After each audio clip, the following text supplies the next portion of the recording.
E este é o Entrevista na Beira do Rio com Cláudio Omar Gonçalves, o segundo bloco. No nosso primeiro bloco a gente falou sobre a infância e adolescência dele em Montenegro. Agora a gente vai entrar na área mais profissional. Ele está radicado na Bahia há muitos anos, né? Como é que tu chegou nessa condição de profissional da área da fotografia, Cláudio Omar? A área da fotografia começou muito tarde para mim. Eu primeiro montei uma editora. E aí fizemos a revista de bordo da Transbrasil, um contrato de 4 anos. Depois, durante esse período, o meu fotógrafo me sugeriu, disse, rapaz, por que tu não fotografa? Tu chega tão bem, né, discutir pautas e capas, né? E acabou comprando uma máquina para mim, me dando uns toques, aí eu comecei a fotografar. O primeiro ensaiozinho que eu fiz por um acaso, ele não podia ir, era um festival de trike. Trike é aquele asa delta com motor, que estava acontecendo em Serra Negra, nunca vou esquecer disso. O meu editor, Carlos Moraes, disse, ó, Cláudio, mas vamos lá, porque eu estou sem... eu gostaria, o evento é super interessante, para a revista é super interessante a matéria. Vamos comigo, mesmo que tu faça 1 ou 2 fotinhas, não tem problema, a gente diminui um pouco a matéria e tal. Rapaz, cheguei lá, o dia estava fantástico, céu de brigadeiro. Rapaz, eu fiz um ensaio na segunda-feira, quando a gente abriu porque na época eram os filmes, né? Quando abrimos os filmes, porra, tinha coisa assim maravilhosa. Que foi inclusive a capa, que eu peguei um contraluz com aquele trike passando de frente ao sol, assim, naquela coisa vermelha, que lembrava muito, e estava na época o filme O ET, o extraterrestre, que era um menino só que era a lua em vez de... Mas era invertendo quase a mesma coisa. Aí eu comecei a fotografar. Fechamos a editora, eu comecei a trabalhar na área de catálogos e recebi um convite para ir a Salvador fazer um projeto editorial, que era muito o que eu gostava, quer dizer, discutir pauta, ver matérias e tal. E aí eu desenvolvi o primeiro projeto lá. E desse projeto era para ficar 6 meses, eu fiquei mais 6 meses e acabei aí alugando um apartamento e me definindo lá. E aí, Salvador. E aí montei um estúdio de fotografia e comecei a atender o mercado editorial, né, com as minhas próprias publicações, que aí eu comecei a fazer catálogos de arte, livros na parte de história, muito trabalho na parte de arte, né? Que os artistas e os museus estavam na época, né? O Museu Rodin estava entrando, tinha muitas atividades, né? Os salões de arte, os baianos indo para a Europa, né, fazer exposições. Então eu comecei a fazer muitos catálogos. Chegaste a fazer um trabalho para a Embaixada do Brasil em Roma, né? Esse aí foi um convite feito pelo Estado da Bahia, que tinha com o embaixador uma relação muito boa, em função da Bahia ser vendida junto com a embaixada, essa coisa toda. E a embaixada nossa foi reformada, fizeram a restauração dela, né? E aí eu fiz um trabalho... o Papa, né? O Papa Inocêncio X foi residência do Papa, da família Pamphili, né? Em 1650, né? E aí tive o prazer de fazer o livro todo aqui no Brasil, levei ele, lançamos lá em Roma, né? Tive o prazer de autografar o livro também, coisa meia né? Para mim até, o italiano tem muito disso, né? Ele, quando vai a algum lançamento de livro, ele normalmente pede o autógrafo para as pessoas envolvidas, né?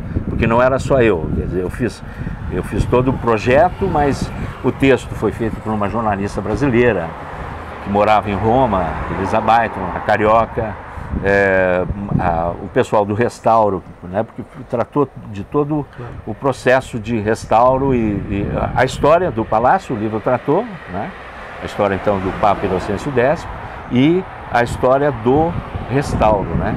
Isso saiu um livro, né? Isso foi um belo livro, Ganhamos um prêmio, inclusive aqui no Brasil, com esse livro, através da gráfica daqui. Ganhamos o prêmio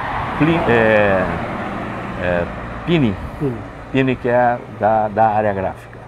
Bom, o nível de Brasil, o Cláudio Amaro fez diversos trabalhos, né? E um deles resultou num livro maravilhoso com fotos de Porto Seguro, né? Porto Seguro. Porto Seguro eu trabalho já, desde que eu fui para lá, eu fazia trabalhos para Porto Seguro, né? Eu tenho um acervo muito grande fotográfico de Porto Seguro, que eu tenho fotografado ele de dia, de tarde, de noite, todos os dias do ano. As tuas fotos são muito utilizadas por outros veículos? Muito. Hoje eu tenho... Com autorização ou sem? Algumas sem, né? Que a gente perde um pouquinho o controle. Uma delas, aquela que eu mostrei para ti, que era do P de Porto Seguro, aquela foi usada em Porto Seguro, tudo aquela coisa tinha aquele P, né? Por causa do Porto Seguro. E eu nunca nem vi a cor do dinheiro, nem autorização, né? Isso, a foto teve em livros, teve em catálogos, teve em diversas coisas, feita através do governo, né? E pagas. Mas depois a gente perde um pouquinho o controle. Como é que é a venda da imagem da Bahia, de Porto Seguro, para o exterior?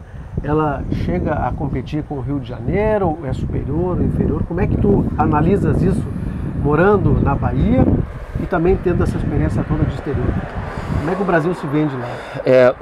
São dois produtos muito diferentes, o Rio de Janeiro e a Bahia. Dois que se vendem muito bem fora, né? Cada são um com duas características. Os mais marqueteiros do Brasil são esses dois, sem né? dúvida, sem dúvida. Hoje já não, hoje tu tem Pernambuco relativamente forte, tu tem alguns estados, até Santa Catarina também tem uma força relativamente grande, não no exterior, mas aqui a nível de Brasil. Bombinhas, Camboriú. Agora, o Nordeste se vende muito lá fora, né? Eu acho que a Bahia, na época que nós estávamos lá, eu digo que nós estávamos porque eu trabalhei muito para o governo de Antônio Carlos, né? Eu sou desse período, né? O Toninho Malvadeza? O Toninho Malvadeza, né? ele era um grande, ele sempre foi um grande administrador, eu sempre admirei ele nesse sentido. Politicamente, eu nunca tive nada a ver com política, eu nunca contestei a sua forma de administrar. Mas ele como chefe de governo, ele tinha uma política de governo. O turismo nessa época era vendido como uma política de governo. Não era um secretário colocado lá politicamente. Então o turismo foi um projeto dele desde o início, quando ele era prefeito em 70, e seguiu até os anos que nós conhecemos. Então existia um projeto para o turismo, os caras fizeram infraestrutura, fizeram aeroportos. Porto Seguro tem mais leitos que Salvador, quase o dobro de leitos que Salvador. Isso foi construído por ele, quer dizer, eu digo assim, pelo projeto turístico dele lá nos anos 70. Então, Porto Seguro, nos anos 70, não existia nada, né? E os caras construíram aquele grande projeto, aquele grande produto Porto Seguro. A Bahia virou diversos produtos, né? Porque a Bahia tu tem o interior riquíssimo a nível de cultural, a nível de belezas naturais. Tu tem a Chapada. A Chapada é uma coisa que é deslumbrante, né? E a Bahia consegue competir com o Rio de Janeiro? Só pra quem sabe. Oi? Pediu pra mim avisar o tempo. Quantos? 5 minutos. 5 minutos? Tá, então eu vou encerrar aqui. Agora eu vou começar de novo, ok? Cláudio Amaro, a Bahia consegue competir com o Rio de Janeiro? Nesse sentido, sim, porque ela tem uma diversificação de produtos, né? Tu tem o Rio de Janeiro também, tu tem Petrópolis, que tu tem a zona de serra e tal, mas a Chapada é indiscutível. Então tu tem a Bahia tem um mix de produto muito maior que o Rio de Janeiro. Então por isso que eu digo que são diferentes, Eu acho que até o Rio de Janeiro hoje traz mais turistas e tal, mas o mix da Bahia tem um número representativo. É a questão da violência que está muito ligada com o Rio de Janeiro, pode estar afastando alguns turistas que podem preferir ir para a Bahia, para Pernambuco. Não, tu acha que isso não pesa? Eu acho que isso não pesa. Na decisão, eu acho que o Rio de Janeiro é o Rio de Janeiro. Tu vem para o Rio de Janeiro, tu pode ir para a Bahia. Eu acho que isso também tem esse misticismo da Bahia, quer dizer, essa coisa afro da Bahia muito forte, né? Salvador tem isso, né? Bom, Claudiomar, tu como fotógrafo, tu acha que existe na Bahia uma imagem tão bonita ou superior àquela que a gente vê no Rio de Janeiro? Que é do morro que aparece o Corcovado e aparece aquela Baía do Rio de Janeiro, que para mim é a coisa mais linda. Tu conseguiste fazer uma foto mais bonita que aquela? Olha... Tá sabendo do que eu estou falando, né? Eu sei o que tu está falando e vou te dizer que essa vista do Rio de Janeiro, eu por exemplo, eu gosto do Rio de Janeiro de cartões postais. Se tu disser para mim, ó, vá morar no Rio de Janeiro, eu tive numa época, da editora, eu tinha um apartamento no Rio de Janeiro. Eu pegava a ponte aérea e voltava para São Paulo. Mas o Rio de Janeiro tem isso. O Rio de Janeiro, onde tu olha, ele é lindo, né? A Bahia, eu acho que essa beleza física você não encontra. Eu tenho umas fotos lindíssimas da Baía de Todos os Santos.